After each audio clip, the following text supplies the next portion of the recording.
Yo, Philly, how you's doing? Welcome to Philadelphia Baseball, past, present, and personal. I'm Bill Kashatus, your host on the Comfortably Zone Radio Network.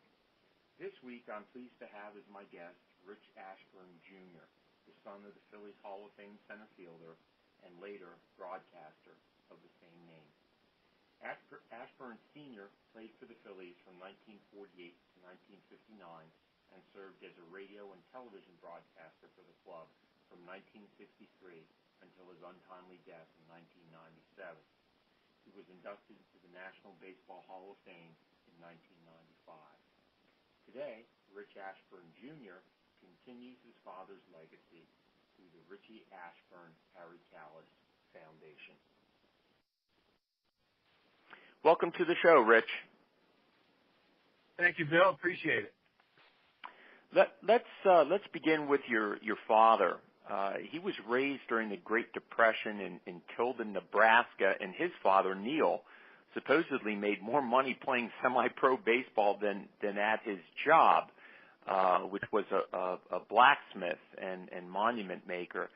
Doesn't sound like an easy life. Did your father talk much about his childhood? Certainly over the years, yeah. We around the dinner table, especially holiday stuff like that, we got all the stories, which I miss that tremendously, to be honest with you. But yeah, he talked about his childhood a lot.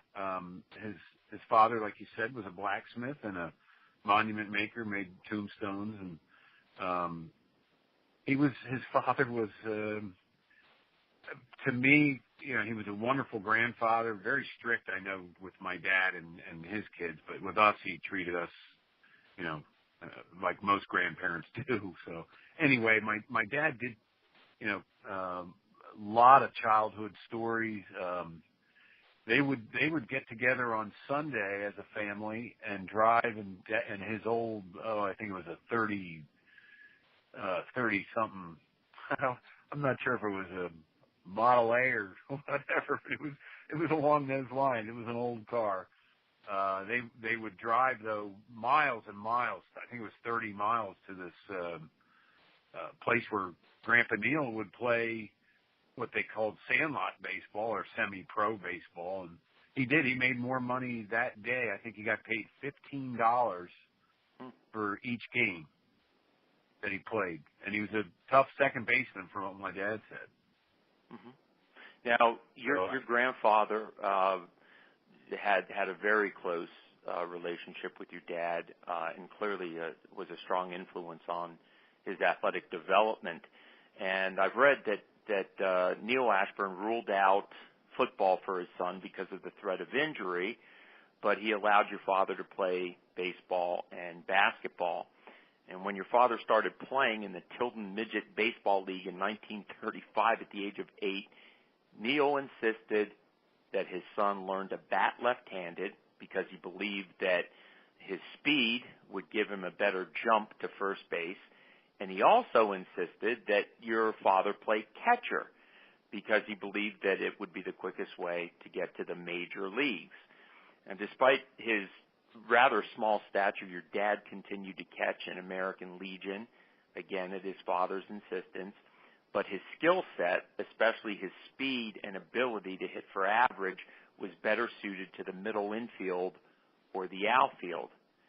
Not until 1944, when Philadelphia's A's manager Connie Mack saw your father play in an American Legion All-Star game at the Polo Grounds and advised him to play another position, did your father begin to consider the outfield. Am I far off base in saying that it sounds like Neil Ashburn had designs on making his son a Major League Baseball player? Is that true? Yeah, I would say that's very true. He knew Dad was very fast, as you know. And maybe the fastest guy in his day. I'm not sure what he would compare to some of these guys today, but nobody ever beat him in a race anywhere, from childhood to as he became an adult. And Dick Allen could attest to that as a rookie.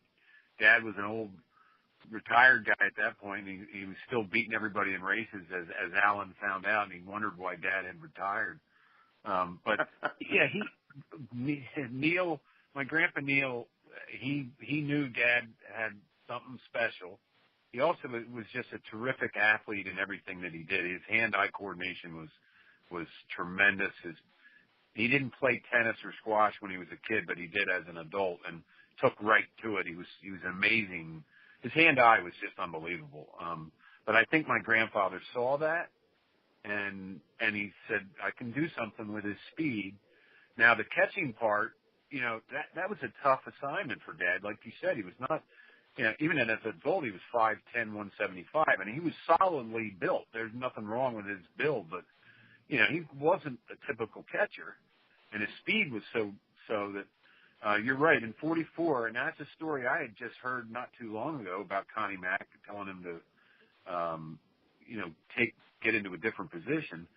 It was also, I believe it was at the Esquire All-Star game because Dad was the only one from the state picked out of Nebraska that played at the Polo Grounds. I guess it was an American Legion thing. It was the Esquire All-Star game, I believe.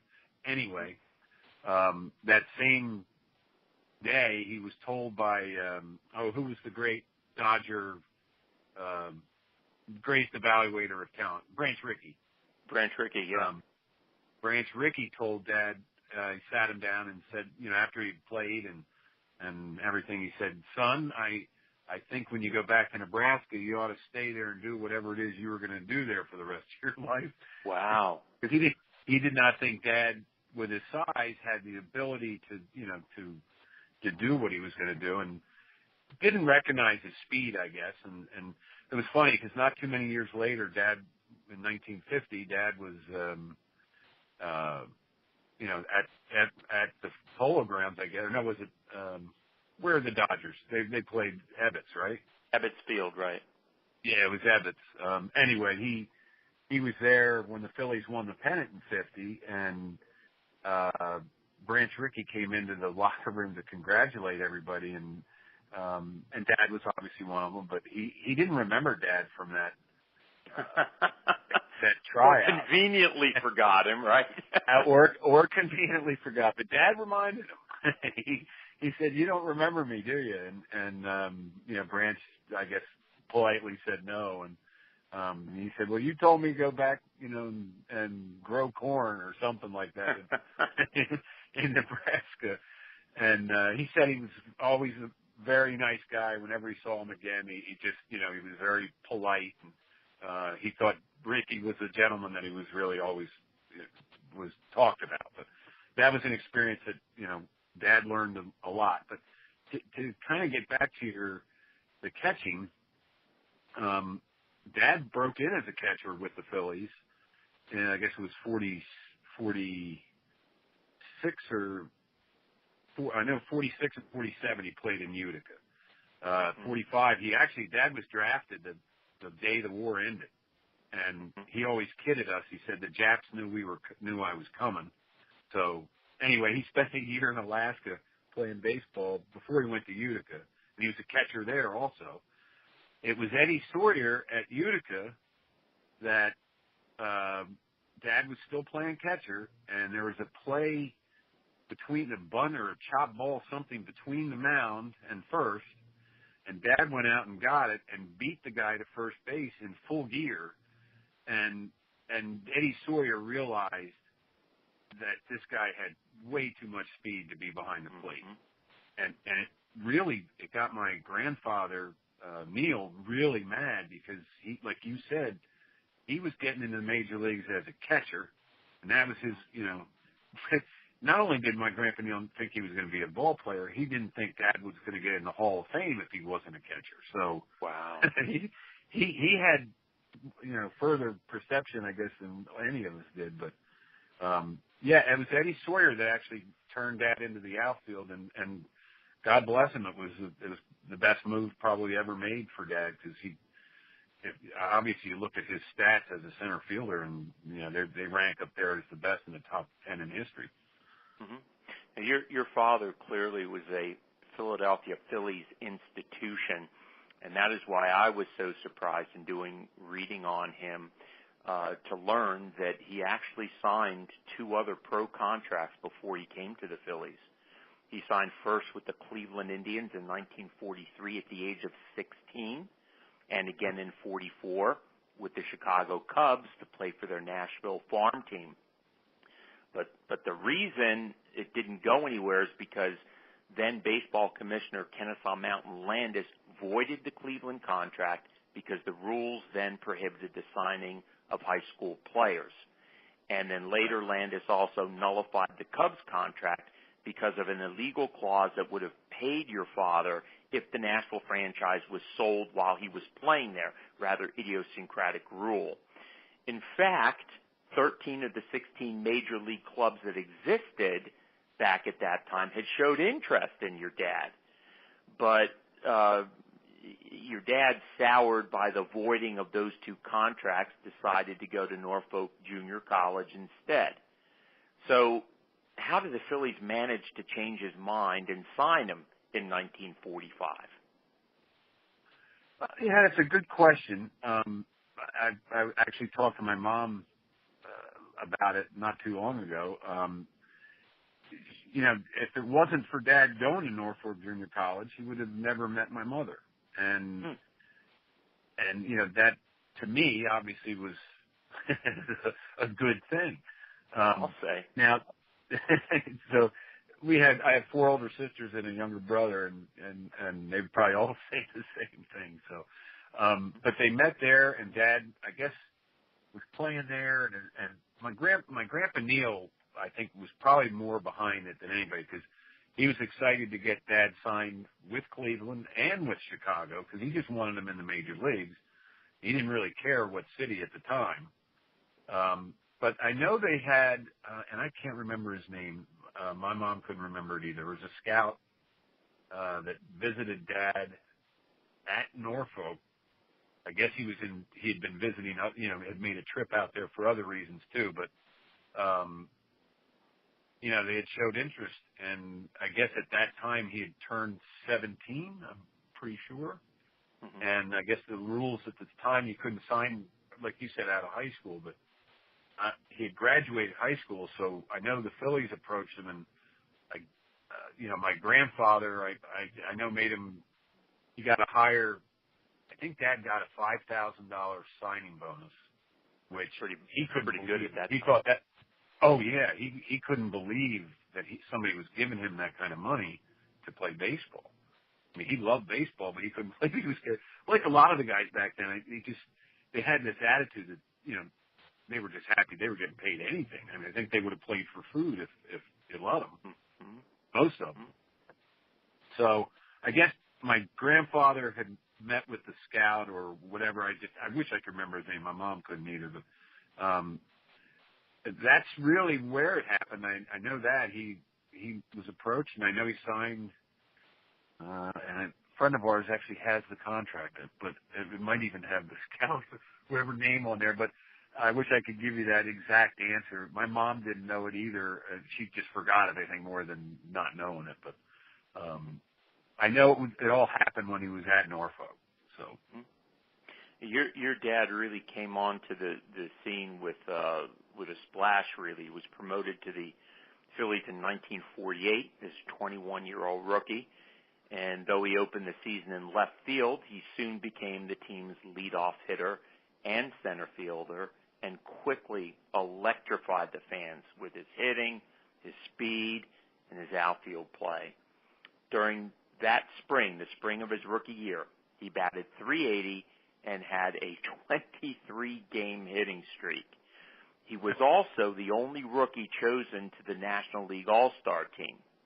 That was the plus side. Now, I remember talking to your dad back in, 1990, maybe it was 91 or 90 about this. He saw firsthand the unconscionable race baiting that Phillies manager Ben Chapman gave to Jackie Robinson during those early years of integration. How did your father deal with that situation? In a lot of ways, growing up in Nebraska, Dad actually never really even saw a black man or woman, where he lived. They weren't out where he lived, and he never had a racial bone in his body. When the first time he met a black person was in spring training. And that in I guess it was 46 when he was with Utica, because he was in Philly spring training in 46 and 47.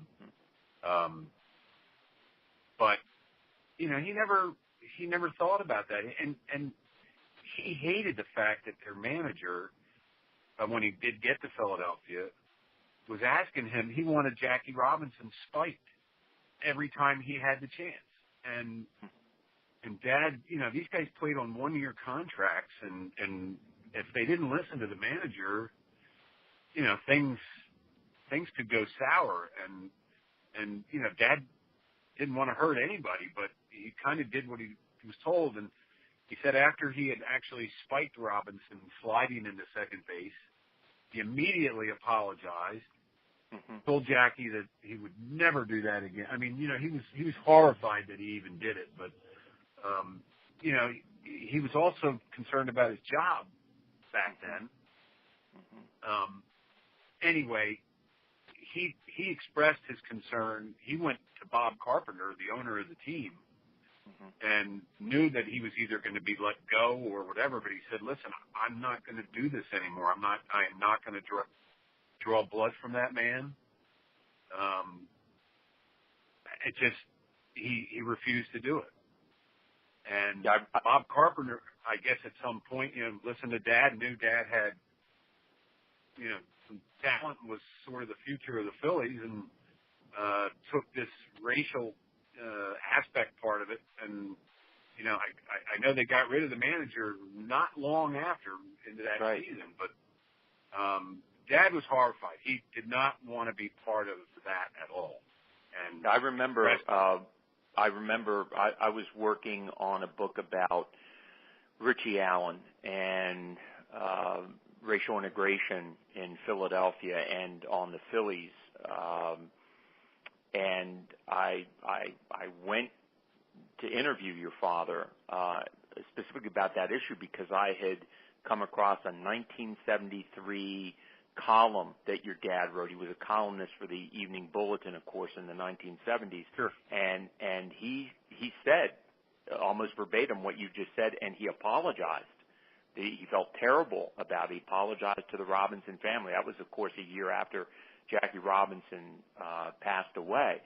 But I was so taken with that column that I wanted to talk with him about it. And I think you're right. I think both your father and Robin Roberts, who was also part of the up-and-coming Whiz Kids team, Roberts refused to throw at Jackie Robinson, and I think was fined for refusing to do so. But I think that spoke very, very well of both your father and Robin Roberts, because a lot of those Phillies on the team, they came from the South in 47, 48, and they would not hesitate to follow Chapman's orders. But there were guys on the team. Exactly, there were guys on the team that were, like you said, from the South, and it's their way they grew up, and there were issues between, and Dad and Robin roomed together, so, which is odd because Dad never liked pitchers. Yep. And he did like Robin, so he liked his own pitchers, but he and Robin spent a lot of time together, and that was they talked a lot about that and the race issue, and they had nothing against anybody, and they weren't going to hurt anyone for any reason, and it was a huge thing in my dad's life, and I know, like you said, he apologized to the family, and I know the year Dad died in '97, he had done I guess it was a tribute commercial for Jackie Robinson, and he got to talk to her numerous times over his life, but he always said she was just the kindest woman, and she knew Jackie had forgiven him long ago, and I think that made Dad feel good that she was so kind about it. Now, of course, 1950 was one of the most memorable years for Phillies fans, and that was the year the so-called whiz kids with I think the average age was like 23, maybe 24. That was the year they clinched the pennant. And a phenomenal team. Robin Roberts was the ace of the pitching staff. Jim Constanti was the National League's MVP and the closer of that team. Del Ennis, Andy Semenick, and Willie Puddinhead Jones were the team's power hitters. And your father was the leadoff hitter and the offensive catalyst, batting .303 and leading the National League in triples with 14. But he's always going to be remembered for a fielding play in the final game of the season, October 1st, against the Dodgers at Ebbets Field, which really clinched the pennant for the Phillies. The Whiz Kids had squandered a 6-game lead and faced a tie with Brooklyn if they lost the game. And with no outs in the bottom of the ninth, the score tied 1-1. The Dodgers had men on first and second. Duke Snyder hit a liner into center field, and if the runner on second, Cal Abrams, could score, the Dodgers would force a one-game playoff for the pennant. Your father charged the ball, scooped it up, and uncorked a perfect throw to catcher Stan Lapata to nail Abrams at the plate. The Phillies won the pennant in the 10th when Dick Sisler hit a 3-run homer, and Roberts retired the Dodgers in order. Your father's throw to home plate is still considered one of the most significant defensive plays in Phillies history. I'm sure you've heard that story hundreds of times. What was it like growing up as the son of a local baseball hero like that? I didn't know any different. We lived in Nebraska until Dad became a broadcaster. When he became a broadcaster in '63, we moved to Philadelphia, and we've been here ever since. But growing up with Dad and Mom, they were both very laid back and family-oriented people. Obviously, with 6 kids, my mom had her hands full, but because Dad wasn't home very much. And growing up with him, he was just Dad to me.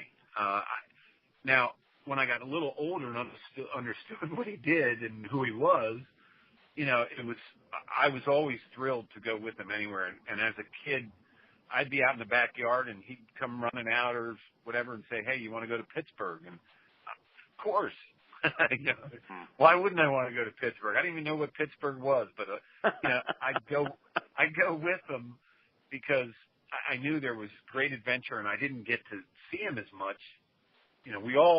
My sister Jean, she always prayed he wouldn't make the All-Star team, so he'd be home for 3 days. Wow.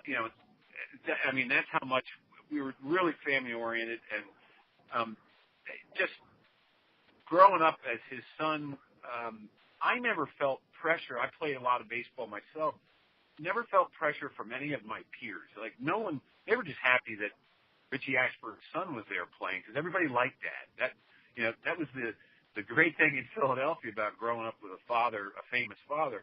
Everybody liked him. And in Philadelphia, that's like nearly impossible to say. I've never met anybody that didn't like Dad. Well, I'll tell you, that's not totally true. The day before Dad got into the Hall of Fame, I was having breakfast with Stan Musial at the table, and I'm in glory just talking to Stan Musial. 2 other gentlemen had sat down at the table, and they overheard our conversation, and one of them says to me, "Who's your daddy?" And I said, "Richie Ashburn." He's like, "Oh, I hated your father. Couldn't You're stand kidding that me. little." Yeah, he's like, "I couldn't stand him," and I'm kind of in awe almost because I finally met somebody that didn't like that. Well, it turns out it was Warren Spahn. It was Warren Spahn that said that. It was Warren Spahn who had sat down at the table. I guess he had wanted to talk to Stan about something else, but he had mentioned to me what I just said, and he said, "Don't get me wrong, your father was a tremendous person." He goes, "But I hated him. I pitched to him 30 pitches in the first inning, and he'd foul them off, or he's like, I didn't want to hit him, but he said I'd throw him right down the middle, and he'd foul them off on purpose." Wow. And I thought, anyway, I laughed, and we laughed about it, and he actually never hated Dad, but it was funny that he had said it that way. Yeah. I got back to the room where Dad was, and I told him what Spahn had said. He said, he goes, yeah, Spahn didn't like me very much. Understated tone. For which your father was so famous. Exactly. His dad had an unbelievable wit, I guess is the right word. He could talk with anyone of any stature, and that amazed me. He would do the New York Times crossword puzzle every Sunday in pen, and have it right. I just didn't know anybody could do that. So he's a very smart guy. A lot of people loved him, I think, because he really stayed in Philadelphia and liked Philadelphia and loved the Philadelphia fans, and understood his dry humor and his wit. And obviously when Harry came in, and those two together were unbelievable. Mm-hmm. I could talk about him forever. Oh, no, I'm getting there. I'm getting there. Unfortunately, the Phillies lost the 1950 World Series to the Yankees in 4 straight. Did your father ever talk much about that disappointment? Yeah, he thought they would get there again. They were a young team, like you said earlier, and he thought they would get there again, and they never did. I guess they never really had the pitching besides Robbie. They never really. Kurt Simmons did well, but they just didn't have the full staff like these other teams. New York had 3 teams at the time, and they were all loaded top to bottom, each team. Mm-hmm. Mm-hmm. And yet your father would go on to have great years from 51 through 54, averaging .318 while leading the National League twice in hits and being named an All-Star in 51 and 53. In 54, he had a career-best 125 walks to lead the league in that category, and an on-base percentage with a .441 on-base percentage. Your dad also had a few interesting nicknames during his career. The best known, of course, was Whitey, and then Harry Kalas gave him his whiteness. But there was also Putt-Putt. Who gave him that name, and what was the origin of that nickname, Putt-Putt? Putt-Putt came from Ted Williams.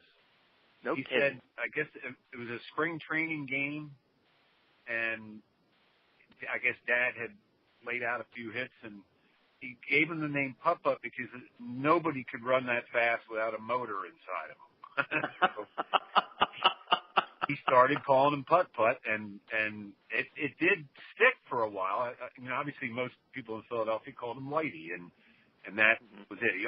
He also had the Tilden Comet or the Tilden Flash from coming from Tilden. But yeah, Ted Williams gave him that Putt-Putt name, and Dad liked it because he thought, hey, Ted Williams is giving me a nickname, I better keep it.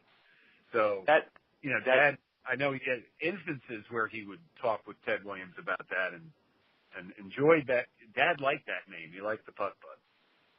That nickname, Comet, that actually seemed to be a popular one for amateur players who were extremely fast. Of course, Mickey Mantle was called, coming from Commerce, Oklahoma, the Commerce Comet when he came up. And, your dad, played at a time of tremendous center fielders. In New York you had Mantle, Snyder, and Mays, and I guess you had pretty good three. Oh yeah, and then Kaline in Detroit, and your dad in Philadelphia. That was just, there was a wealth of great center fielders in baseball at that period of time, and your dad certainly was one of them. Unfortunately, his tenure with the Phillies ended when the team traded him to Chicago, in the Chicago Cubs, that is, in December of 1959. And in fact, it was a terrible trade for the Phillies, since your dad rebounded to have 3 really good seasons, 2 with the Cubs and 1 with the Mets. How did your father take that trade? It must have been difficult not to take it personally. He loved Philadelphia. He really did. As a player, he loved the fans. He just everything about it. He just thought it was a great place to play. Loved the field. and he just thought the fans were the most knowledgeable, and he's always said that. But you know, he loved. He was a competitor, and he would argue with umpires. But he always had a great respect for them too. And I think he only got thrown out in his career twice by the same umpire. And I can't think of his last name. It's Ken something. But I mean, he had great respect for these guys and other players, and he just enjoyed his time in Philadelphia immensely. Now, when he got to Chicago, Chicago was a team he listened to as a boy. Like, I guess on radio, there were, in Nebraska, the games they heard were Chicago. So he was sort of a Chicago fan in some respects. So, and relatives could come see him play. So it wasn't a terrible thing for him. It may have been for a lot of Phillies fans because I don't think they wanted to lose him, but he did not like leaving the city. But Chicago was a good place for him to go. And he did have some good years there. He had Lou Brock, he had some great stories about Lou Brock in Chicago. And Lou Brock, what a gentleman he is. I met him a few times. He is the classiest of all people I think I've ever met in the Hall of Fame. He's just tremendous, tremendous person. And he was a lot like my dad, maybe even a little faster. But he wouldn't tell you that. Lou Brock would have told you Dad was the greatest thing he ever saw because that's what he did. Willie Mays did the same thing. He told me that Dad was the best outfielder he ever saw. And that's coming from Willie Mays. I was like, wait a minute, you're Willie Mays. Aren't you the greatest? I mean, the compliments that he got from guys like that were amazing. And he was a fierce competitor. But getting back to Chicago, he enjoyed his time there. They left him unprotected, I guess, in the 1962 draft, which the Mets and I guess was the Astros were coming into the league. Colt 45s, they were called. Yeah, that's right, the Colt 45s. I knew it was Houston. I should have said Houston. Anyway, he wasn't protected, and the Mets claimed him. I think he was the first one they claimed. And he was also the very first Met ever to come to the plate. That's a kind of a trivia question. I've heard it before, and for me it's an easy answer, but a lot of people have no clue who the very first Met was that came to the plate. It was Dad. Yeah, I used to listen sometimes on the broadcast. He would talk about how terrible that Mets team was, and you know how colorful it was too, with characters like manager Casey Stengel, and then of course there was marvelous Marv Throneberry, who used to play in the outfield. Oh yeah, Throneberry was famous for colliding with the other outfielders, and also I think a couple balls went off his head and over the wall. I mean, your father used to tell some hilarious stories about him, and of course he always suggested that the reason he hung him up was because he couldn't continue to play for a team like that. But exactly, he could not. It was too much. Yeah, it must have been stories, something else. It was the stories from that team, though. Like you were, some of the greatest stories he told were from that team and the players. And they had a shortstop. I think it was Elio Chacon. Could not speak any English, and he was notorious for running guys over on fly balls, infielders and outfielders. Pop-ups between them. So my dad, and this was actually on the Ken Burns baseball special years ago, called Yolo Tengo, which means I got it in Spanish. And Dad learned to say that, and he got his opportunity one day because he didn't want to get run over by this guy because he was a tough, strong guy. And anyway, there was a fly ball between short and center, and Dad, he's like running in. He's Yolo Tengo, and Chacon heard it, understood it, veered off and ran over Frank Howard at second base.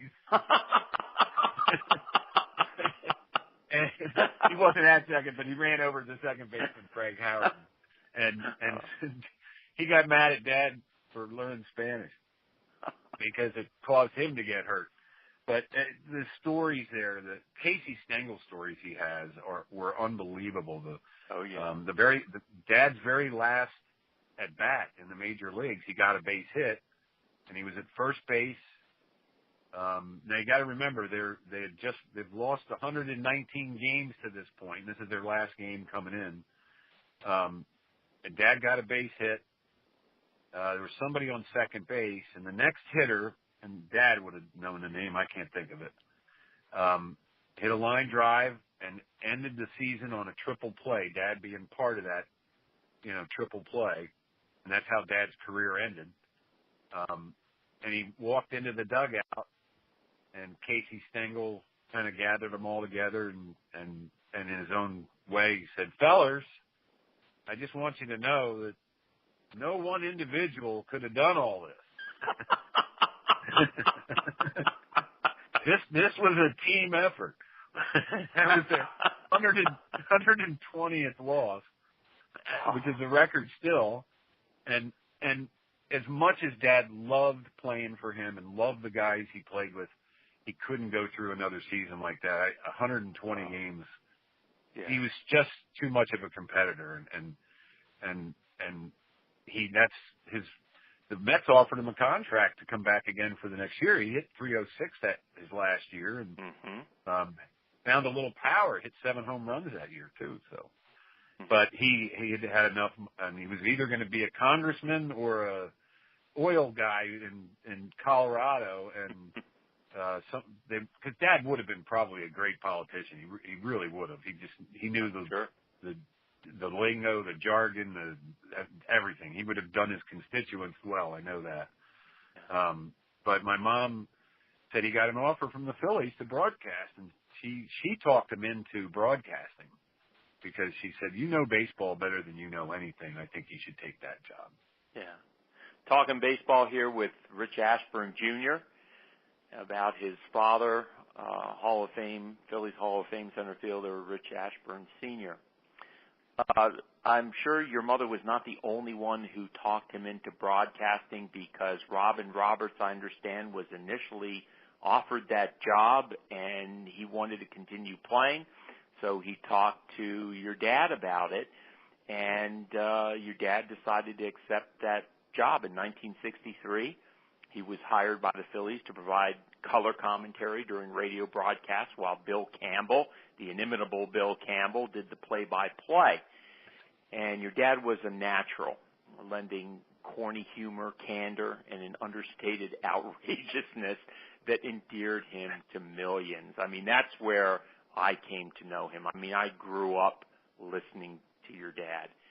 In 1972, when the Phillies fired manager Frank Lucchese, though, your dad wanted to replace him. And fortunately, Bill Giles, who was vice president of Frankly Fun and Games back then for the Phillies, talked him out of it.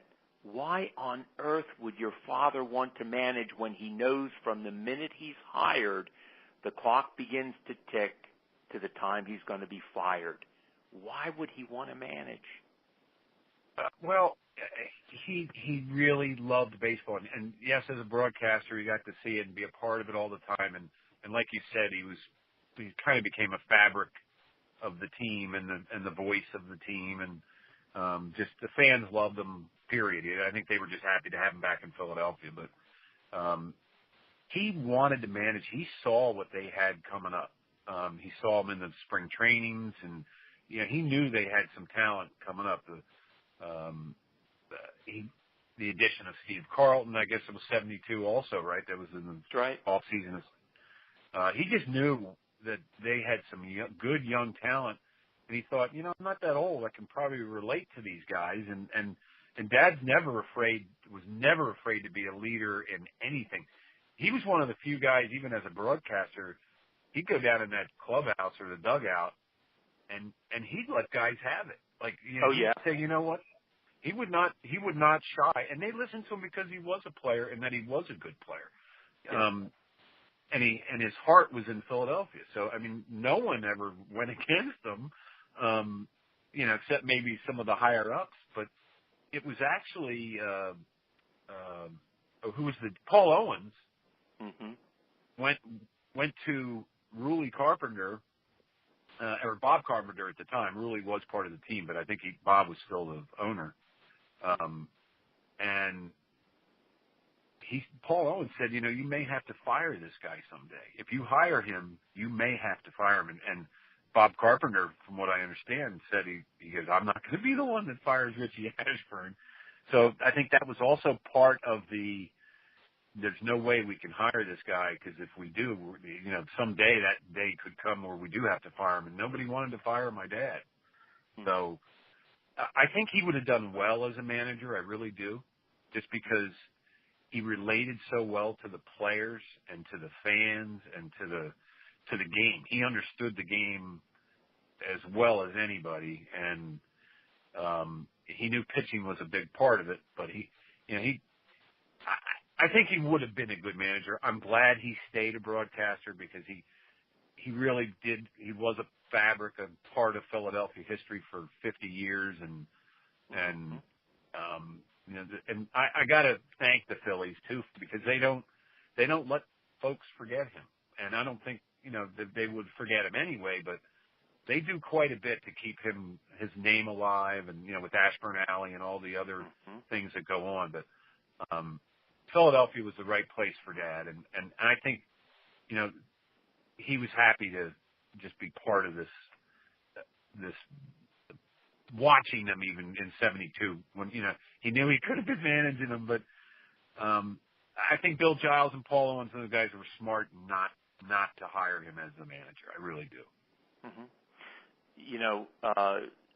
There's much talk and affection for the team of the broadcasting team of your father and Harry Kalas, and I was very fortunate before Harry died to introduce him to my son, who was 8 or 9 years old at the time, and I said, Harry, this is the fourth generation in my family who's listened to your broadcast. There are people grown up in our family listening to you, and my son was just in awe of Harry Kalas, and just loved him in the time that he took with him when I introduced him. And even now my son's in college and talks about listening to Harry Kalas and growing up, and I said, you know what, but Harry was even better when Richie Ashburn was by his side.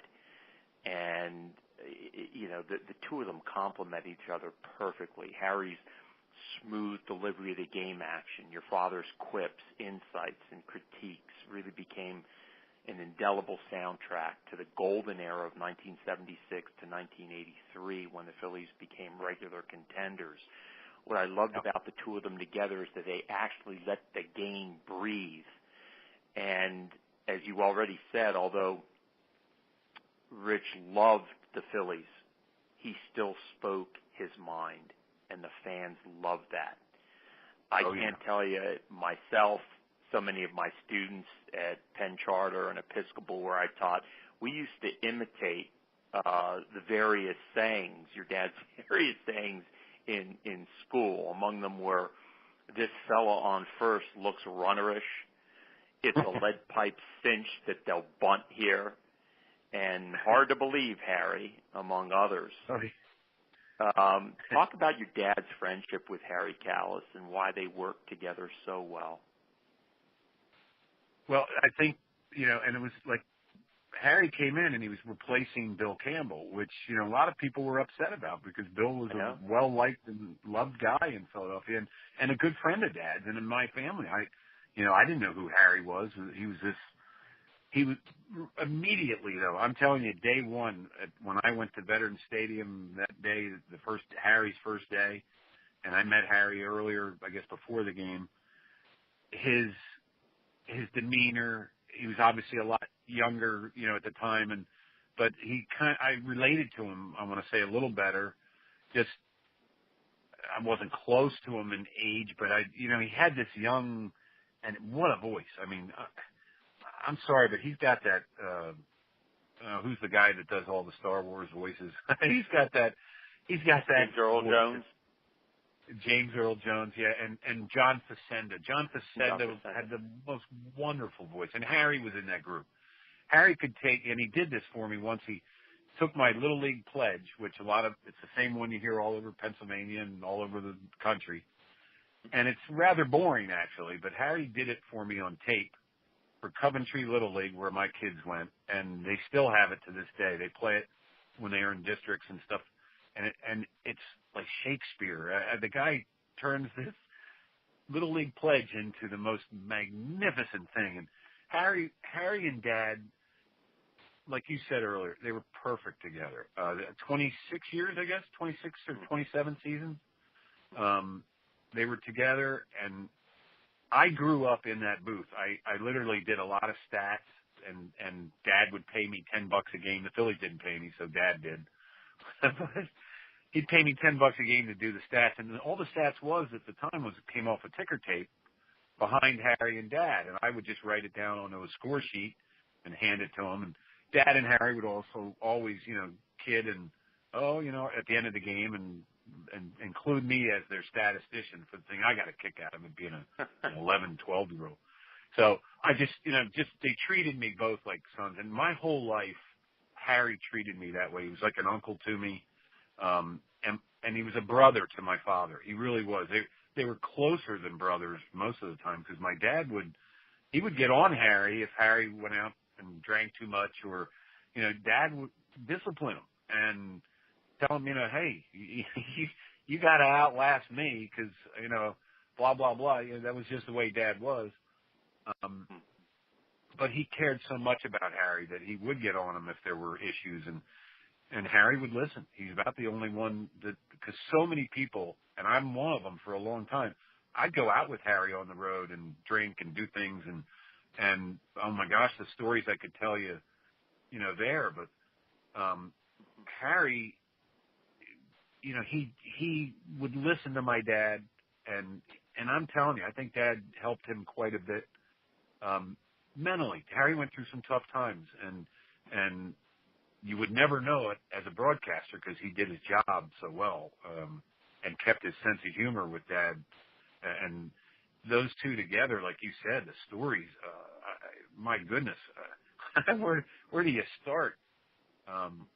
Well, I gotta tell you one. This is my favorite Rich Ashburn, Harry Kalas story, and I'm told that, and Harry told this near the end of his life, and I'm told that it was, or I vaguely remember him saying that this is when he first came to Philadelphia in 1971 with the new Veterans Stadium, and they told him that he was the play-by-play guy, but that Rich Ashburn was going to be the analyst and the color commentary guy, and they told Harry, well, just draw on his experience as a ball player as much as you can.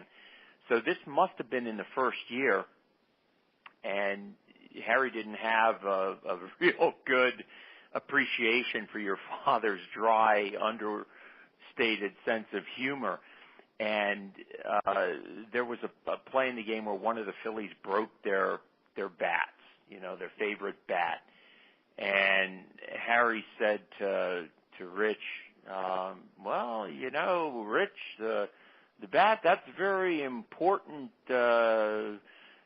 piece of equipment for a player. You ever have an experience with, your game bat? And there was this long, pregnant pause, and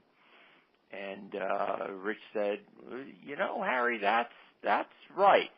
He said, I had a bunch of favorite bats. He said, I got so superstitious that I would actually even take my bat to bed with me at night.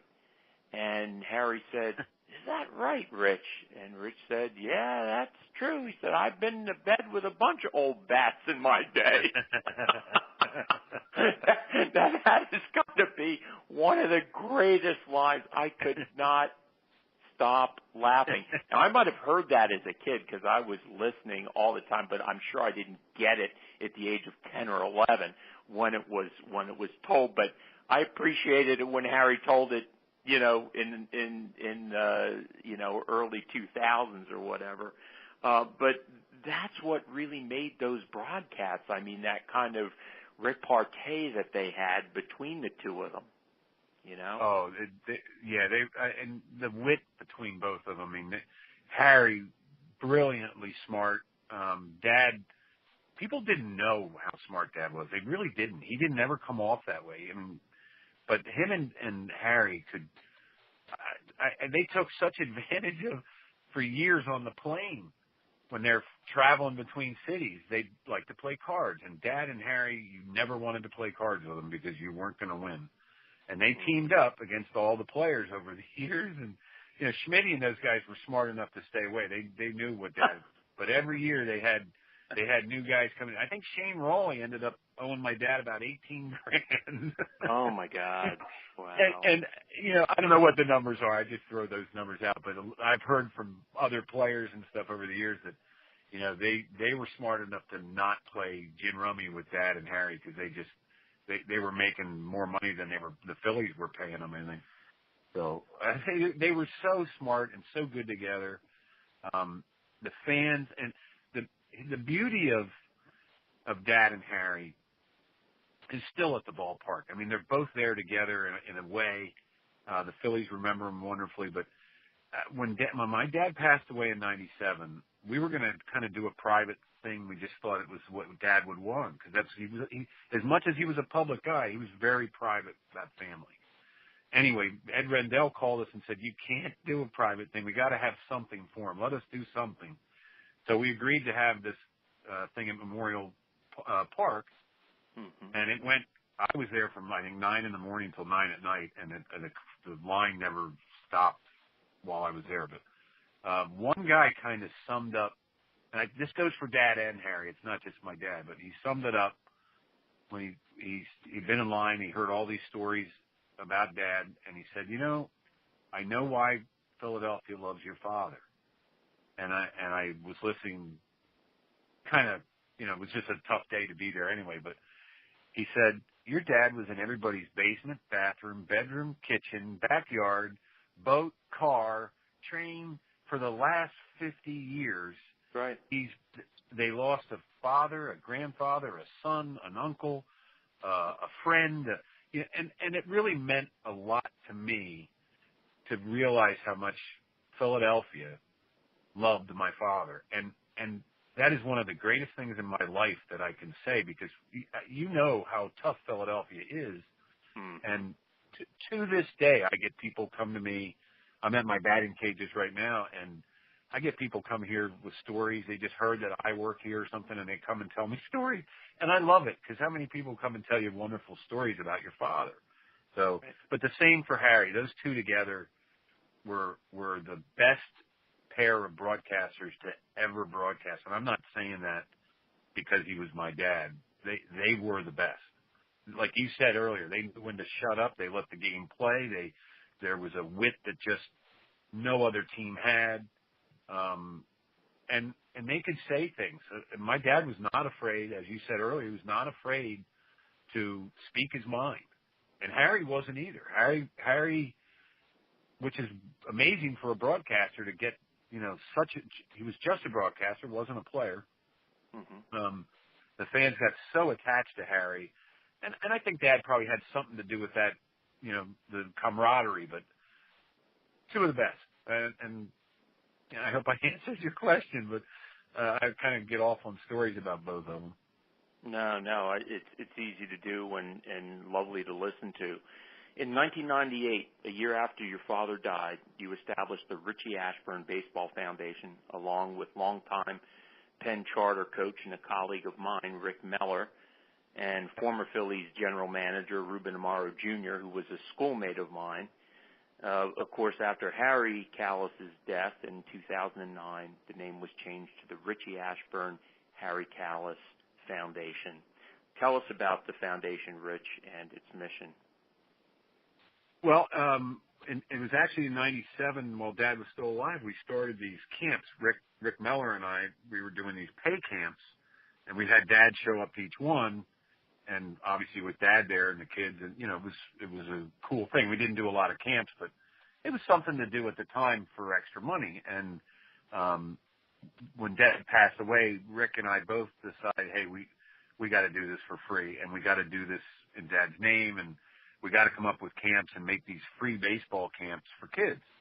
And I thought it was a great idea. I just, as you know, Rick is a wonderful baseball guy. Neither of us are the most organized people, but together we really worked hard and got it going. We started it, just showed up in Fairmount Park with baseball gear, and a couple kids were out there. We said, hey, go back in your neighborhood, tell them we'll buy them lunch, and we just want to teach you guys baseball. And well, they came back, and there was a police officer, a PAL police officer that showed up, kind of wondering what two older guys were doing in the park, playing with kids. And we told him what we were doing, and he said, I'll have 60 kids here for you tomorrow on a bus. You guys be here. And we showed up, and for the rest of the week, we did all this PAL. We taught these kids baseball. Anyway, making a long story short, we started this in Dad's name, obviously in memory. We wanted kids to learn baseball, and they were day camps, but it's turned into they're 4-day camps. They run, for a week, Monday through Thursday. They're free to wherever we go, and we do. I'm going to say there's 1,000 to 1,500 kids every summer that attend our camps, and we do them in every neighborhood of Philadelphia, mostly in the inner city of Philadelphia. We do them outside, some outside, not very many outside the city. And we do one down in Ocean City, New Jersey every year. That's our last camp of the season every year, and it's a long story to that one, but we ended it there because Philadelphia, Ocean City, sure, there's a lot of people that have wonderful memories of the Phillies down there. So we picked that as a spot, and we do it every year. And they're all free camps. The kids that are counselors are all high school players. We pay them. They're the only ones that get paid. And they teach the kids. It's so great to have kids teaching kids baseball. And I think Dad would be very happy and proud of what the job Rick and I have done. And I got to say, Rick Miller, as you know him, what a great guy he is. And this camps would not be anything without him. He works very hard to make sure that they're successful. And he's a wonderful teacher of baseball. Mm-hmm. How could folks find out about the camps? I mean, is there a website or? Yeah, we have a website. It's Ashburn. It's AshburnCallusFoundation.org. Okay. We've had a few different ones over years, so I was forgetting, but it is AshburnCallusFoundation.org. And our website gets updated. It might be this year's site. So it probably hasn't been updated for next year yet, but you can go there and sign up for camps, and we show where we do all our camps. Some years it changes because we would be in Plymouth Meeting for 10 years and then maybe get moved out and go to somewhere else, White Marsh or something like that, a little closer. But we never ask for money. People come to the camps and give us donations, and you can certainly donate on the website. It's a really good cause. The Phillies took us under their wing too, because we're part of the Phillies charities. And obviously the association of Dad and Harry's name with this inner city baseball stuff is a good thing, and we've had nothing but really good things. We've had a few minor heres and there's of kids this or that not understanding certain things, but that's going to happen, and we try every time to let kids have a great time playing baseball, and that's what our mission really is. Let them understand it, let them have a little fun during the summer and not have to pay for it. So it's a lot of fun. We give T-shirts to each one of them, and really most importantly, we're teaching them skills and how to learn with our counselors being so young. they're wonderful teachers, and they really get along with the kids. Most of the kids in our camp are like 6 to age 12 or 13, some maybe even 14, something like that. But that's roughly the ages we work with, and have a lot of fun doing it. It's not hard to work under Dad or Harry's name. Yeah. Now, we're running out of time, but I do want to get to this. You yourself have actually continued your father's legacy I know you have coached high school baseball. You're a hitting instructor as well, and you have cages. Is that correct? Yeah, I'm actually sitting outside of them as we speak. They're in Limerick. It's the Waltz family, which I've become friends with over the last 20 years. They have a place up here called Waltz Golf Farm, and we have batting cages and miniature golf and par 3 and driving range, and there's a championship Turtle Creek golf course is right behind us. But yes, I teach hitting here, and I only do hitting. I've had people want me to do pitching and stuff too. I did pitch, and I can help little leaguers, but there's more skilled people that teach pitching than me. And I teach a lot of the things that Dad taught me. I coached at high school, both football and baseball, and I just love being able to teach kids how to do things basically right. And if they do the basics right, they're going to have fun. And my dad taught me that a long time ago by teaching me the basics.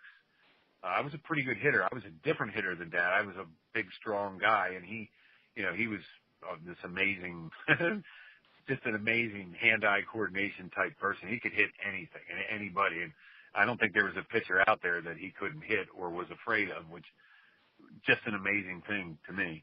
Because I found pitchers that I couldn't even see the ball sometimes when it came in. I'm like, how? It's a gift. There's certainly a gift that these major leaguers have that the rest of us don't. Yeah.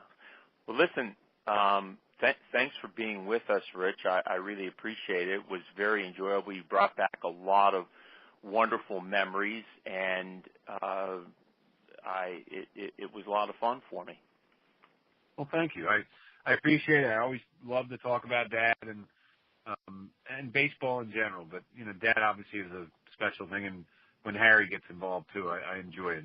They're fun to talk about, and I really appreciate your time and letting me do this on your show. Absolutely. And thank you, Phillies fans, for tuning in. See you next week for another podcast of Philadelphia baseball, past, present, and personal. This is Bill Kashatus, rounding third and heading home on the Comfortably Zoned Radio Network.